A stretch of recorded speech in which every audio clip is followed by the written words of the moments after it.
this video onwards, we are starting out with a new series called as Read Robbins with Me. And in this video, we'll be dealing with the topic called as ischemic heart disease. And from this video onwards, our main motive will be to simplify the gold standard book of pathology, that is Robbins and Cotran. So, with this motive in mind, let us start with our very first discussion of this series, that is ischemic heart disease. Now, ischemic heart disease basically represents a group of related entities which results from myocardial ischemia. That is, an imbalance between the myocardial supply perfusion and cardiac demand for oxygenated blood. That is, if there is an imbalance between the blood supply to the heart and the requirement of oxygen of the heart, we call it as myocardial ischemia. And this myocardial ischemia might result into a disease called as ischemic heart disease. Ischemia not only limits the tissue oxygenation and thus ATP generation, but also reduces the availability of nutrients and the removal of metabolic wastes. Thus, cardiac ischemia is generally less well tolerated than hypoxemia per se, such as may occur with severe anemia, cyanotic heart disease, or advanced lung disease. So, what does it mean is that ischemia, when there is ischemia, there is not only a deficiency of oxygen, but also there is a reduced supply of nutrients and there is reduced removal of metabolic wastes from the cardiac tissues.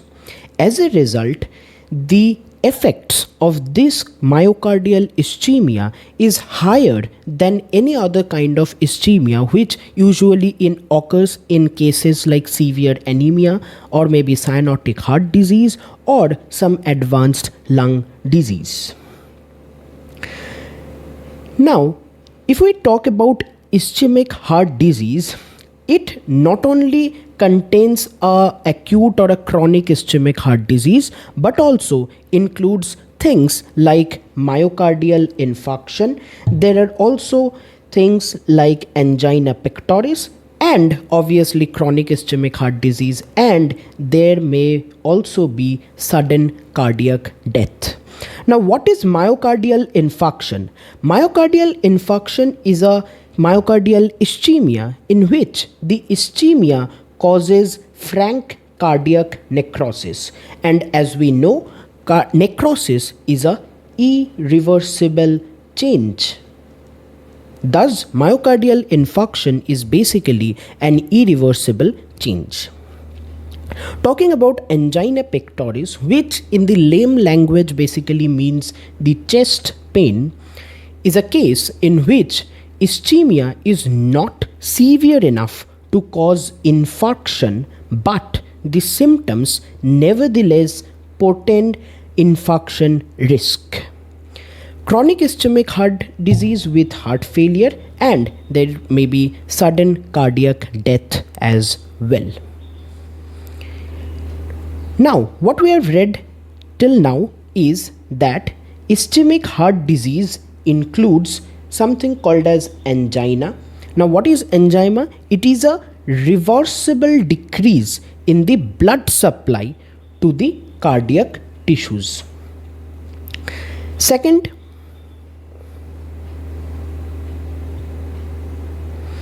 Secondly, we have also known about something called as myocardial infarction, which is basically a prolonged decrease in the blood supply to the cardiac tissues, resulting in an irreversible change, as we mentioned earlier.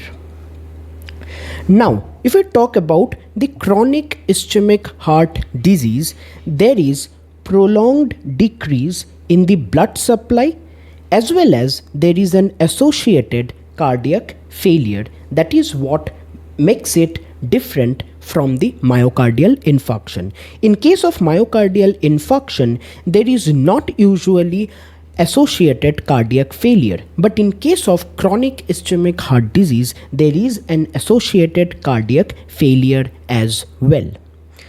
And last, we have talked about sudden cardiac death. That is, if there is mortality due to ventricular fibrillation within 1 hour or less than that, we call it as sudden cardiac death. Now, let us talk about the thing called as myocardial infarction in detail. As I just said repeatedly, that myocardial infarction is an irreversible cardiac tissue injury. Now, what does Robbins say about myocardial infarction? Myocardial infarction, also commonly referred to as the heart attack, is the death of cardiac muscle. As we know, death is irreversible. I am repeatedly mentioning the fact that myocardial infarction is irreversible. The other things like angina is a reversible change that occurs in the cardiac tissues. So myocardial infarction, also commonly referred to as the heart attack, is the death of cardiac muscle due to prolonged ischemia.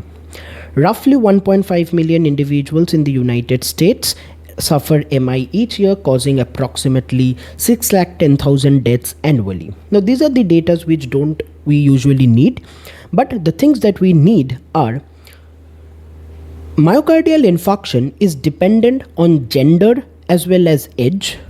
Through middle age, male gender increases the relative risk of myocardial infarction. Indeed, women are generally protected against MI during their reproductive years. However, postmenopausal decline in estrogen production is usually associated with accelerated chronic artery disease and ischemic heart disease, in the most common cause of death in older women as well. Now, let us talk about the pathogenesis of this thing called as myocardial infarction. The primary and the most significant cause of myocardial infarction is nothing but the thing called as coronary arterial occlusion. As we know, occlusion is basically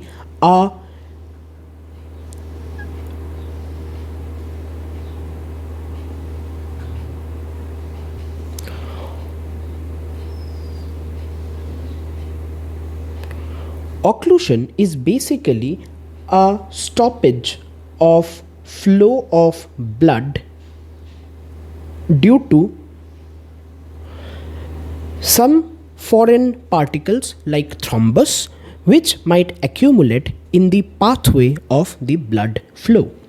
Now, as we talk about coronary arterial occlusion, coronary arteries are those significant arteries which form the main blood supply of the cardiac muscles and the cardiac tissues itself. So, if there is any occlusion of these coronary arteries, the oxygen, the nutrients that are reaching the cardiac tissues are stopped or might decrease, which results in this myocardial infarction. Now, how does all of these occur? Let us just see what Robbins has to say. An atheromatous plaque is eroded or maybe suddenly disrupted by some endothelial injury, or maybe intraplaque hemorrhage or mechanical forces, thus exposing the subendothelial collagen and the necrotic plaque contents to the blood.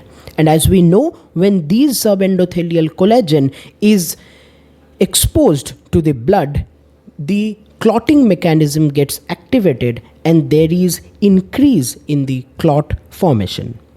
As a result, the platelets adhere, aggregate and are activated, releasing the thing called as thromboxane A2, adenosine diphosphate and serotonin. thus causing further platelet aggregation and vasospasm as well. Now, when there is activation of the coagulation by the tissue factor and other mechanisms adds to the growing thrombus, and within minutes the thrombus evolves to completely occlude the coronary artery lumen. Let us just try to understand it yet over again, because this is the most important part of pathogenesis of this myocardial infarction. So what is basically happening? There might be some erythematous plaque which gets eroded or which might suddenly get disrupted due to some endothelial injury, or maybe there are some intraplaque hemorrhage or some mechanical forces, maybe due to some increased blood flow as well, and thus there is exposure of the subendothelial collagen and the necrotic plaque to the blood. And these subendothelial collagen and the necrotic plaque acts as a foreign substance which stimulates the coagulation factors and the coagulation mechanism. As a result, the platelets adhere, aggregate, and are activated, releasing thromboxane A2, adenosine diphosphate, and serotonin. As a result, there is further platelet aggregation and vasospasm. Activation of the coagulation by the tissue factors and other mechanisms adds to the growing thrombus. Within minutes, the thrombus can evolve to completely occlude the coronary artery lumen. So, let us just summarize. Suppose there is some ulceration or rupture or hemorrhage of a pre-existing plaque. Now this gets exposed to the collagen, the subendothelial collagen. There is further platelet aggregation, and as a result there is further formation of thrombus and resulting in coronary artery spasm, which might result in the formation of an area of infarct, which we call as infarction. Now, because we are starting out with this segment called as the systemic pathology, and we have not discussed the general pathology, which I'm assuming that you might have gone through, let us just discuss a little bit about this thing called as infarct. What basically is an infarct? An infarct is a triangular area of necrosis. As you can see, it's a triangular area of necrosis which is caused due to the occlusion of blood supply.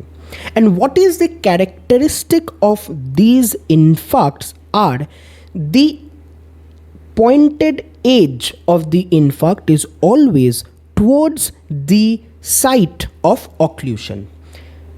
For example, if this is a blood vessel which is getting diversified at this point, the blood flows through these areas this way, and there is a occlusion here. So there is a resultant area of less blood supply and a permanent necrosis that is called as infarct, and its pointed edge is towards the area of occlusion. Now, if we talk about infarct, there are two types of infarct which we generally categorize it into.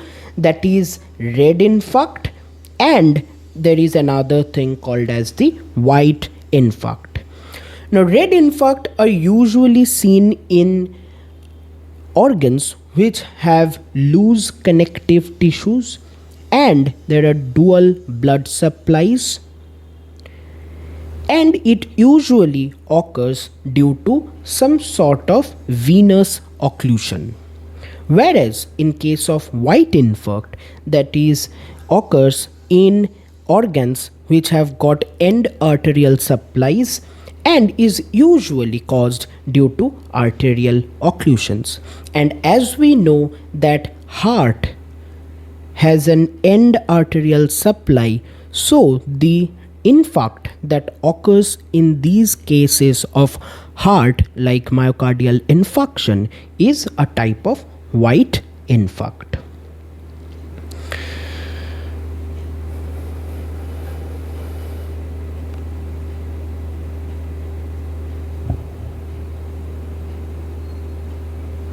Now, apart from coronary arterial occlusion, there are some other causes of myocardial infarction as stated by Robbins. Let us just go through them.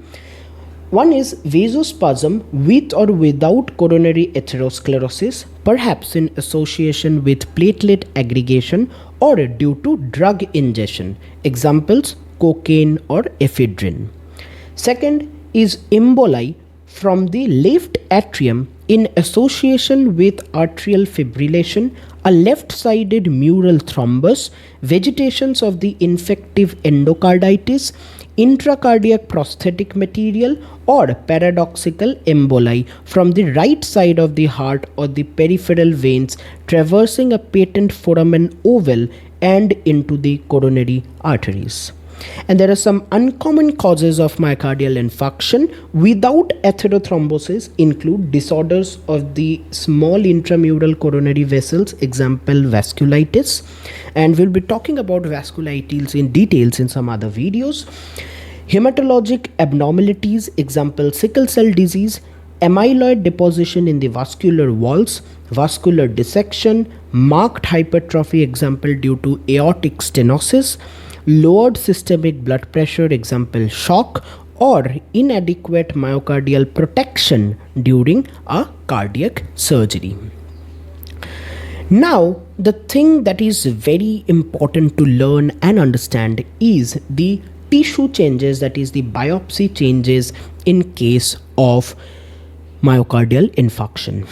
Now, there is this table given in Robbins which we need to learn by heart. The electron microscopic features are not of much importance, but the light microscopic features are very, very important, and the time stamps are very important as well. Now, from 0 to half an hour, that is from 30 minutes, the injuries are reversible. So there is not much change in the cardiac tissues. There is not some gross changes in the cardiac tissues as well. But apart from that, there are some irreversible injuries that takes place after 30 minutes of this injury. Now, what are these changes that occur? Let us just go through.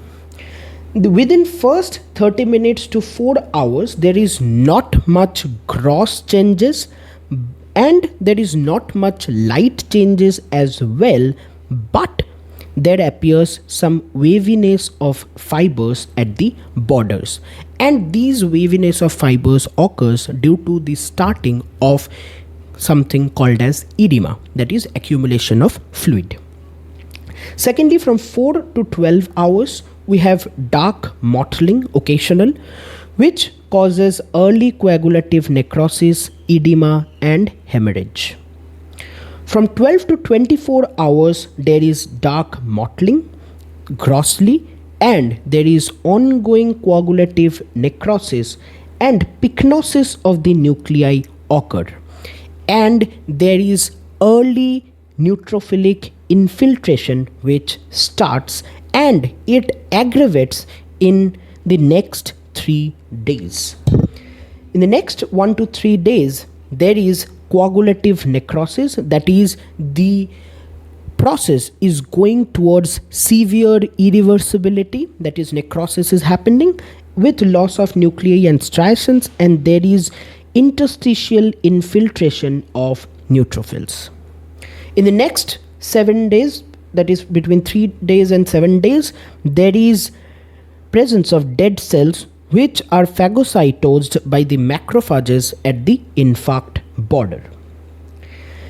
In between 7 to 10 days, there is granulation tissue at the margins, and there is presence of scar depressions with red and brown margins. Between 10 to 14 days, there is deposition of collagen and formation of new blood vessels. In between 2 to 8 weeks, there is increased collagen deposition with decreased cellularity. And in more than 2 months, there is dense collagenous scar. This table is very, very important, which we need to understand at this point of time. By the way, let me just say, I will provide these PDF of these notes and everything of this class in the description. You can just go and download if you need to get it. Now let us just see some beautiful images showing the biopsy changes in the cardiac tissue. The first thing that occurs between 4 to 24 hours is the presence of waviness of fibers due to the intracellular edema. As you can see, there is waviness of these fibers occurring, and there is presence of intracellular edema as well. Secondly, presence of coagulative necrosis between 1 to 3 days. As you can see, necrosis starts to form, that is towards irreversibility the cardiac tissue goes.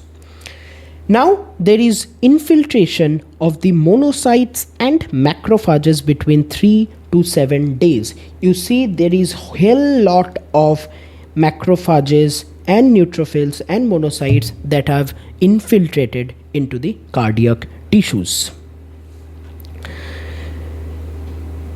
Next, there is formation of granulation tissues. There is presence of red or brown margins in between 7 to 10 days. As you can compare, this area is a normal area. It has got normal cells. There are not much of granulation tissues. But as you can see, in these areas, there is presence of granulation tissues with red and brown margins. There are some thickened margins as well, thus causing the formation of granulation tissues, that is, severe irreversibility happens. Now you can see in between 4 to 6 weeks there is formation of collagenous scars, and there is huge infiltration of macrophages in the cardiac tissues, and there is a reperfusion injury that happens. And as you all know, reperfusion injury is a type of free radical injury, and that is very important to know and understand as well.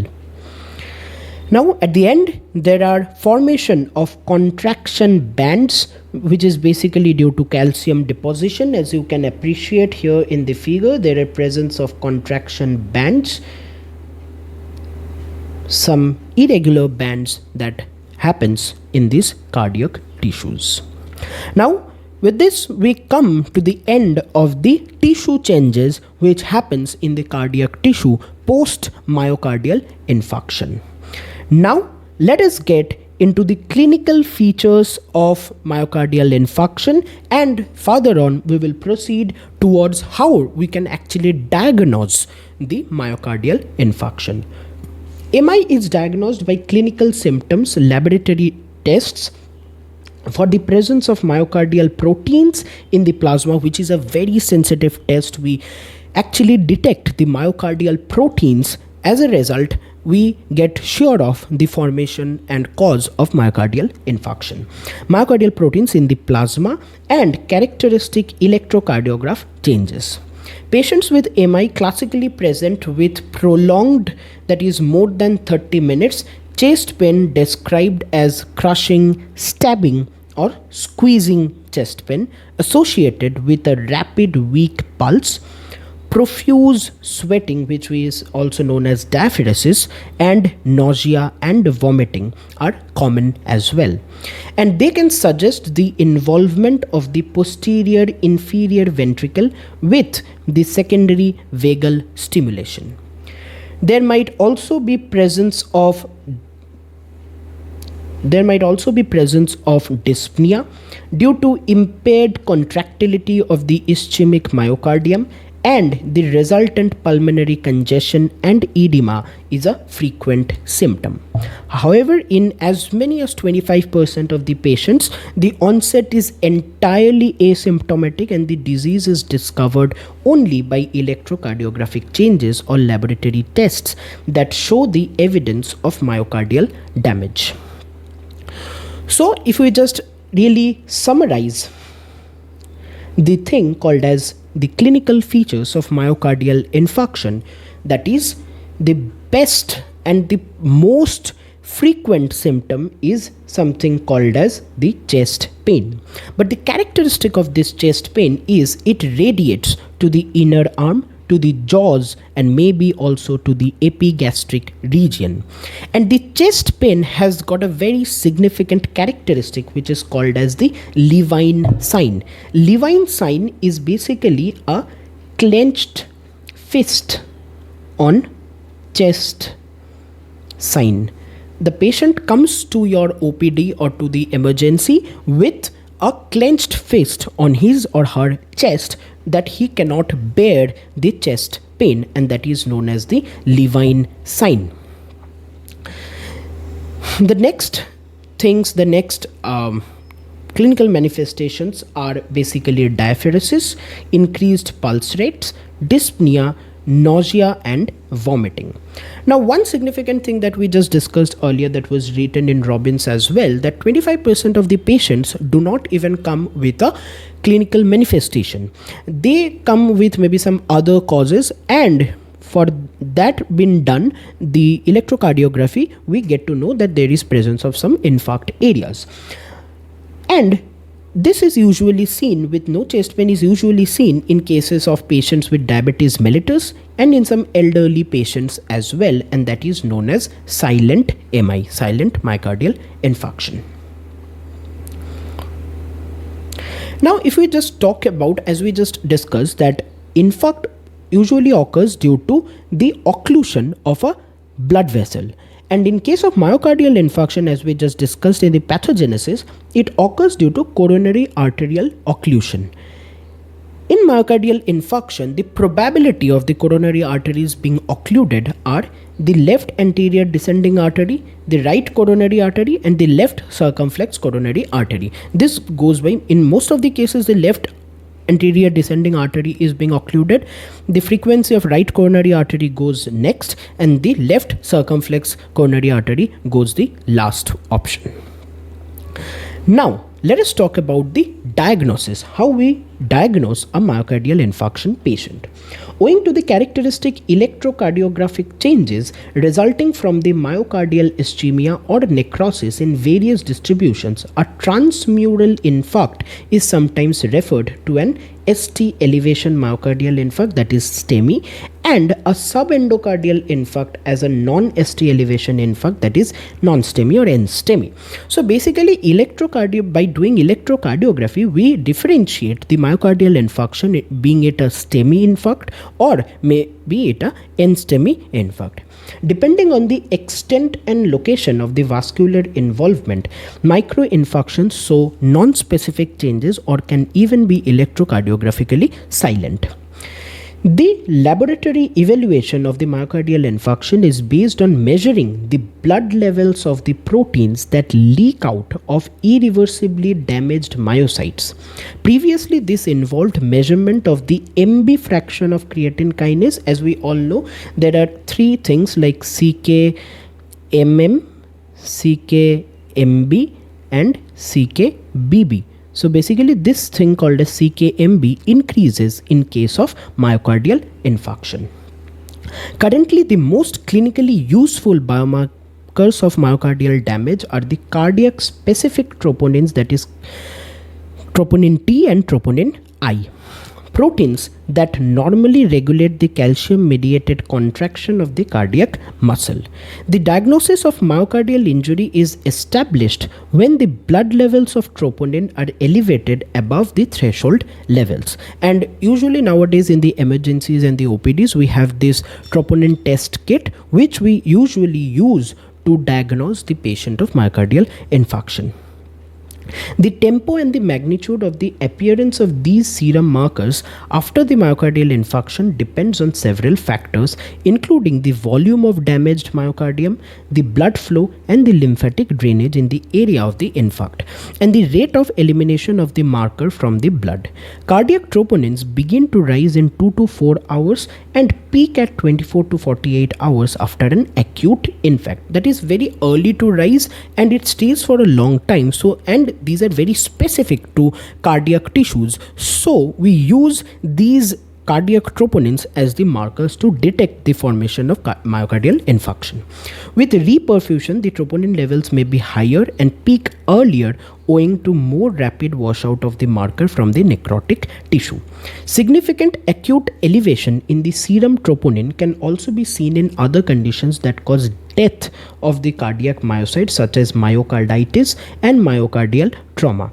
On the other hand, low-level serum troponin elevation, that is troponin leak, can occur in a host of other conditions, including congestive heart failure, pulmonary embolus, renal failure, and sepsis. That is, low level of troponin occurs in these conditions like a CHF, pulmonary embolus, and renal failure. These elevations do not usually follow the same abrupt injury time course, so serial measurements may be helpful in distinguishing the different etiologies. So let us just summarize what we got to know about the diagnosis of the cardiac myocardial infarction. How do we actually diagnose? The first thing that we can actually use is ECG and EKG, but we come to that later. The first thing that we do rapidly in the emergency or in the OPDs is to estimate the cardiac enzyme, that is troponin. But let us just start with ECG or EKG. In EKG and ECG, what are the findings? We find some hyperacute T waves. There might be ST segment elevation, and if there is an old MI, that is an existing MI, there may be elevation of the Q wave as well. Second, the estimation of the cardiac enzymes. The first enzyme to increase in myocardial infarction is surprisingly not the troponin, but something called as the HFABP, which is heart faulty acid binding protein. So you might ask, if this is the first one to rise, why don't we use this as the cardiac marker? The thing is, the reason is, it is not very specific for cardiac enzymes. So we do not use this as a cardiac marker to distinguish or to diagnose the thing called as myocardial infarction. Now we also use something called as creatine kinase, which is not used nowadays, but previously it was used, and the CKMB fraction basically increases in case of myocardial infarction. And as we just read in the Robbins as well, that it also increases in case of myocarditis. And troponin T and I, it increases in 24 to 48 hours, and it also remains elevated for 7 to 10 days. And thus is best for diagnosis. There are some other diagnostic methods which we also use, such as echocardiography, which might detect hypokinesia and akinesia, and they must be symbolic of myocardial infarction. There might be use of something called as the thallium scan. What happens in a thallium scan is there is use of potassium ions, and there is presence of an infarcted area, which is basically picked up against the normal background of a viable area. It is usually just like a radiographic thing which occurs in cases of MRI CTs, that is, there is contrast of areas. In this case, the infarcted area is more visible and distinguishable as compared to the next viable area. Now, one thing which I actually forgot to say is there is another enzyme which is very cardiospecific, is LDH. Usually in normal human beings, the LDH2 is more than LDH1, but in case of myocardial infarction, the LDH1 is more than LDH2. And how do we actually test the presence of LDH, it is by something called as TTC, that is triphenyl tetrazolium chloride, which when made to react with LDH gives a brick red appearance. So with this we come to the end of the diagnosis portion of myocardial infarction. Now let us just talk about the complications of myocardial infarctions. That is, if you survive myocardial infarctions, what are the complications that might arise in the later period of time? We just talk about that. Extraordinary progress has been made in improving the patient outcomes after myocardial infarction. The overall in-hospital death rate for MI is approximately about 7 to 8%. So thus, of all the total patients who come to the hospital with MI, only 7 to 8% of the patients die. That is, out of 100, only 7 to 8 dies. The rest 93 to 94 people actually get back healthy to their homes, with STEMI patients experiencing slightly higher mortality 10% than NSTEMI patients, that is 6%. Unfortunately, mortality for out of the hospital MI is substantially worse. 1/3 of the patients who are unfortunate enough to suffer a STEMI at home will die, usually of an arrhythmia within 1 hour of symptom onset and before they can receive medical attention. Such statistics make the rising rate of coronary artery disease in the countries with limited hospital facilities all the more worrisome. Nearly 3/4 of the patient experience one or more of the following complications after an acute MI. The first one is a contractile dysfunction. In general, myocardial infarctions affect the left ventricular pump function in proportion to the volume of damage. In most cases, there is some degree of left ventricular failure manifested as hypotension, pulmonary congestion, and pulmonary edema. Severe pump failure, that is cardiogenic shock, occurs in roughly about 10% of the patients with transmural MIs and typically is associated with infarcts that damage 40% or more of the left ventricle. There might also be something called as the papillary muscle dysfunction. Although papillary muscles rupture infrequently after MI, they often are dysfunctional and can be poorly contractile as a result of ischemia, leading to post-infarct mitral regurgitation. Much later, the papillary muscle fibrosis and shortening or global ventricular dilatation can also cause mitral regurgitation. Look, we don't need to understand and remember all these complex things. We'll just simplify it out later, but let us just take a read of this thing which is written in the Robbins. There might be right ventricular infarction. Although isolated right ventricular infarctions occur in only 1 to 3% of the MIs, the right ventricle is affected by the right coronary artery occlusions, leading to posterior septal or left ventricular infarction. In either case, right-sided heart failure is a common outcome, leading to pooling of the blood in the venous circulation and systemic hypotension. Myocardial rupture. Rupture complicates only 1% to 5% of the myocardial infarctions, but is frequently fatal when it occurs. Left ventricular free wall rupture is most common and usually resulting in rapidly fatal hemopericardium and cardiac tamponade. Ventricular septal rupture creates a ventricular septal defect with left to right shunting and papillary muscle rupture. Right.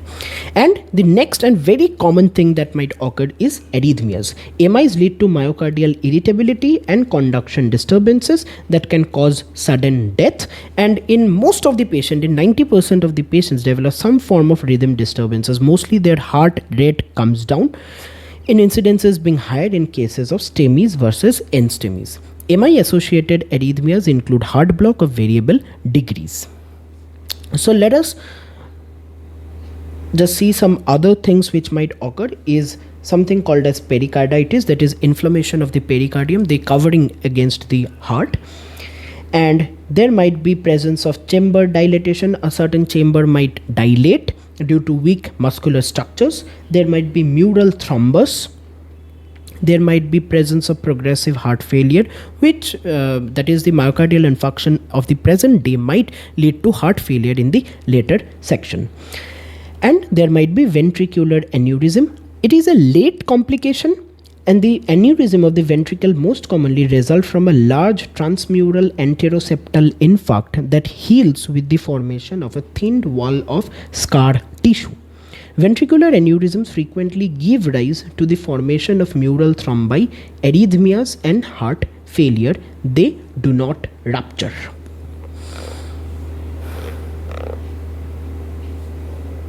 So let us just summarize what we have learned about the complications of myocardial infarction. The first and most important is arrhythmia. There might be decreased heart rate and there might be presence of ventricular fibrillation. Second is cardiac failure, that is, there is decreased pumping ability of the heart. There might be cardiac rupture. Basically, it happens as a free wall rupture which occurs about 3 to 7 days after the myocardial infarction, and there might be interventricular septal damage which might result in mitral regurgitation as well, that is, the mitral valve gets damaged. There might be presence of autoimmune pericarditis as well, which occurs 2 to 3 weeks after the myocardial infarction. It usually occurs as a result of formation of neoantigens against which antibodies are formed in the body. Now let us come to the next one, that is ventricular aneurysm, which might result in mortality and is a cause and formation of clot and thrombus in the ventricles as well. Now we come to the last and very small topic, that is chronic ischemic heart disease. The designation chronic ischemic heart disease, often called ischemic cardiomyopathy by the clinicians, is used here to describe the progressive congestive heart failure as a consequence of accumulated ischemic myocardial damage. There might be many myocardial infarctions and myocardial damage which together progresses towards a chronic ischemic heart disease and or inadequate compensatory responses. In most instances, there has been a prior myocardial infarction and sometimes previous coronary arterial interventions or maybe a bypass surgery. Chronic ischemic heart disease usually appears post-infarction due to the functional decompensation of the hypertrophied non-infarcted myocardium. However, in other cases, severe obstructive coronary artery disease may be present as a coronary congestive heart failure in the absence of prior infarctions. Patients with chronic ischemic heart disease account for almost 50% of the cardiac transplant recipients in the country. So with this, we come to the end of this discussion of the thing called as ischemic heart disease. I hope you like this video. If you do, please hit the like button, subscribe to the channel and share this video with many people other than you who might find this helpful as well. And please stay tuned for the next video which will be coming soon. Thank you. All the best.